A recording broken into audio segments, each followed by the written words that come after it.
Here we go. We're going to go through making a small wooden surfboard. You've got to figure out what size, shape you need. I think most people that have surfed would get a bit of an idea on what size and shape a board is. You know, you've got to get the shapes right. If you carve something up and it looks dicky, it's going to be a little bit wrong. This is a good example of that. It's supposed to be a fish, a little bit fat, but again, it was one of the early days, you know, making fins. This one here is just a bit of a long board. The fin shape's a bit ordinary.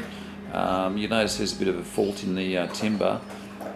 This one here's got 3 stringers in it.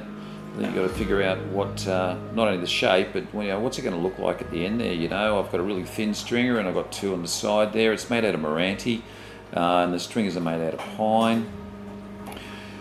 Shaping the fin's going to be the hard part. That's what I struggle with. But you know the old classic type. You know, that fin's not by any stretch of the imagination what exact to scale or anything. But and you're not going to ride it, so it's only for sitting up on the side of the bench. You know, so you can have a bit of a squiz. So figure out what it's going to look like when you finish, because it's pretty important that you've got some idea before you start.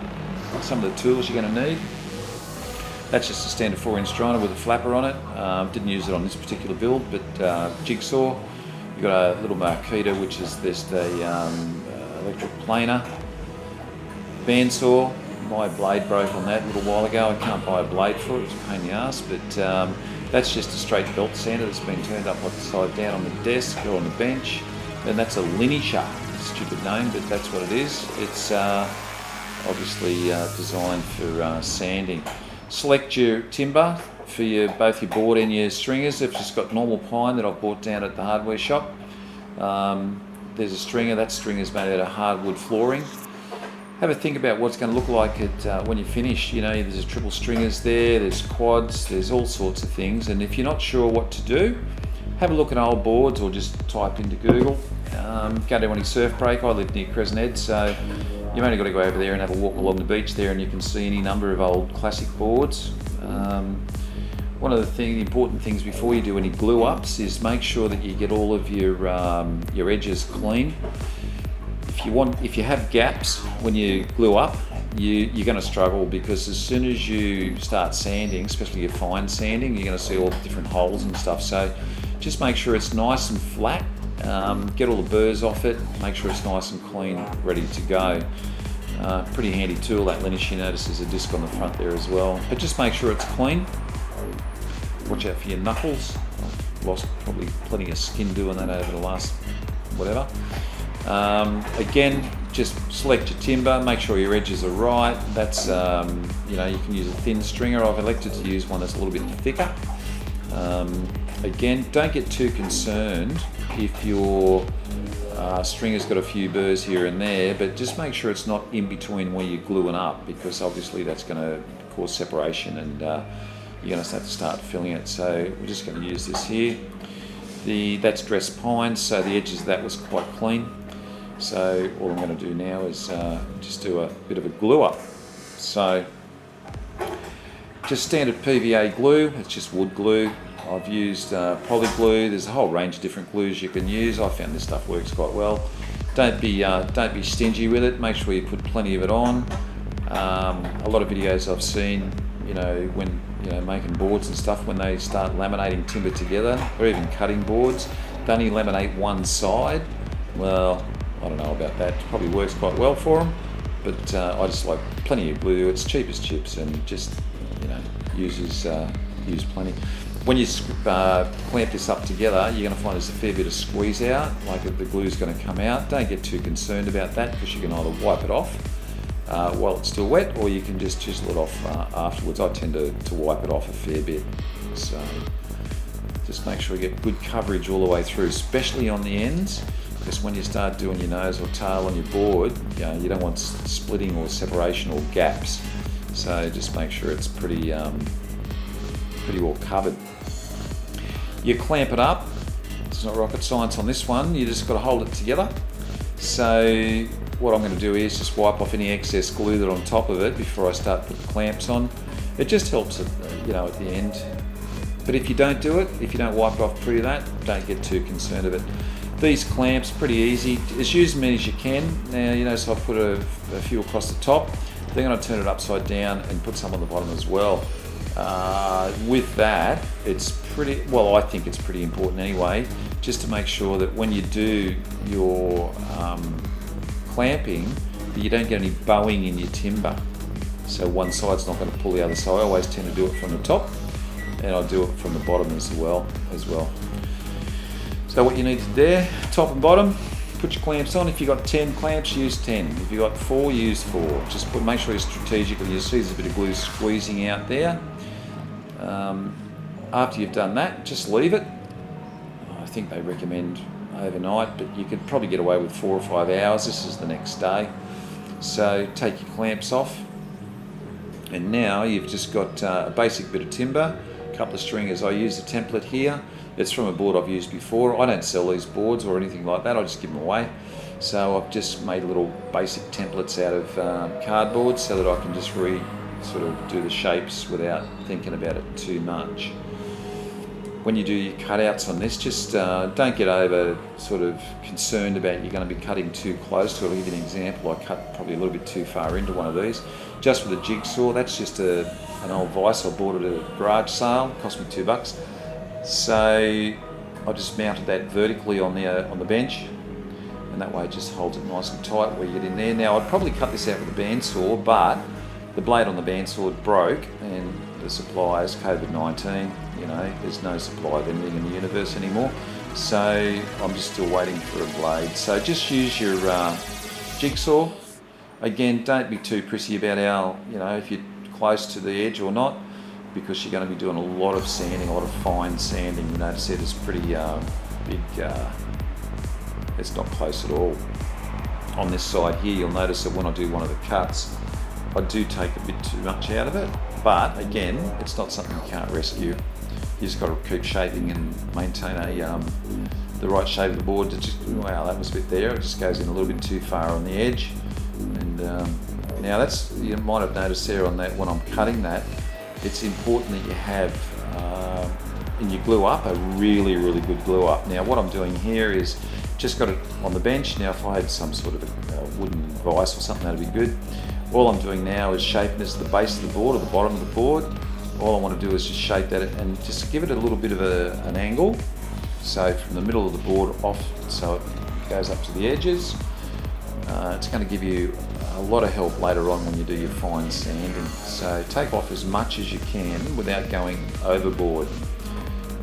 That pencil line there, and I've got the 2 takes of this video around back to front. But that pencil line is the rail line, where the rail, the middle of the rail from the top. So I'm just going to keep sanding away side by side, side by side. Don't get too worried about what it looks like now. It doesn't matter because you're going to be sanding it. So get close to that line as you can, and don't go overboard, and don't be too impatient with your, if you're using a hand sander, a hand plane or electric, doesn't really matter. Just make sure that you don't try and take too much at a go. Just lots and lots of passes to make sure it's nice and clean. Otherwise, sometimes it does bite into the timber, and you can ruin it pretty easily. Again, just ensure that and this is the video, that these 2 takes were back to front. So this is your rail line. So you come from the top of the board. Just think that's where your rails, the middle of your rails are going to be. Just make it even all the way through. Just pencil mark it there. I wouldn't use texture or permanent markers or Nikos, whatever you guys call them, because it tends to soak into the wood a fair bit. I just use a pencil. That's probably the easiest way out. So after you've got it to the shape roughly to you want, all this is a belt sander. It's just been turned upside down and bolted to the bench. It's pretty easy. All you're going to do now is continue to shape it, keep it moving. On the base of it, especially up around the nose area, you want to try and get a little bit of rocker on there. It's very difficult with rocker because I haven't bothered with that. I'm sure if you wanted a board that's absolutely correct, that you could do that. But look, in reality, they're ornaments, or they're just things to give away to friends. In reality, it's just a project to keep me busy during the COVID-19 because I'm bored shitless, to be honest with you. So just keep sanding it away. And that little error I made there, cutting a bit too much on one side, there's easily fixed. All you need to do, oh by the way, that belt sander's got about 80 grit on it, so we're taking a fair bit off here. Don't be frightened to keep that board moving, you know. And don't do it in straight lines, do it around in circles, because that's obviously the shape of the board. So that big chunk out the side, I'm just about to fix it now. Around the nose, and you've got to keep looking to make sure that you're uniform on either side. So you could use a template and measure from the centre of the stringer out all the way up and put numbers on it, but I just do it by eye. I'm not that fussed. So I've gone over to this thing called this lineature, or it's just a basic belt sander, and just it's got finder paper on it. It's got 120 grit paper on it. So all I'm doing there, and you'll notice there, it just comes up in a second now. Here it goes. I actually catch my bloody thumb, and the board goes flying. It hurts like all get out, you know, but you know that happens. It's happened quite a few times, and I actually ding the board. It's funny, you know, it's a tiny board and it's got this little ding in it already, but anyway, you can just sand that out, so that's pretty easy to do. So just keep chipping away at it. Now you've got to make sure your rails are good. Notice I'm just rocking that backwards and forwards for the base of the board, just to give it that little bit of a rocker at the front, not much, and it's even on both sides. So keep looking down your board, looking to make sure your sides are even. And again, people that have owned or people that surfed, you'll know what a board looks like. So if you're too fat one side or you're too fat up the front or down the back, you'll know just by looking at it straight away. Like I said, go to one of your beach break, take a camera with you, you'll see 100 boards there, you can just shape them off those, or just get onto the net. So that section, what we're doing now, that section I'm drawing out there is drawing out there is a fin, for the fin. These are offcuts from other projects for cutting boards and whatever. Just figure out what shape your fin's going to be, and you're going to have to work to that. This is the bit of this whole project I really don't enjoy doing, because it's fiddly and it's really, really hard to get such a small thing. That's a chunk of wood that I've just got out of the scrap bin, and we're going to make a fin out of that. So this process takes about, I don't know, 15 minutes, 10-15 minutes to shape up to what you like. It's one of those things, just keep chipping away at it, but again, don't be impatient with this. That's the 120 grit on that belt sander there.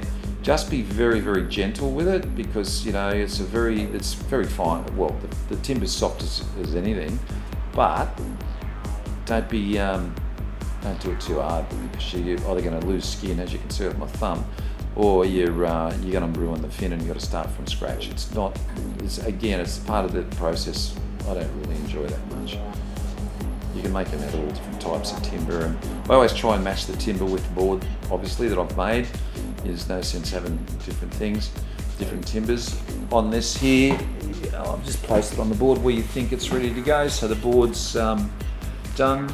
Just a dab of glue. I just use PVA glue.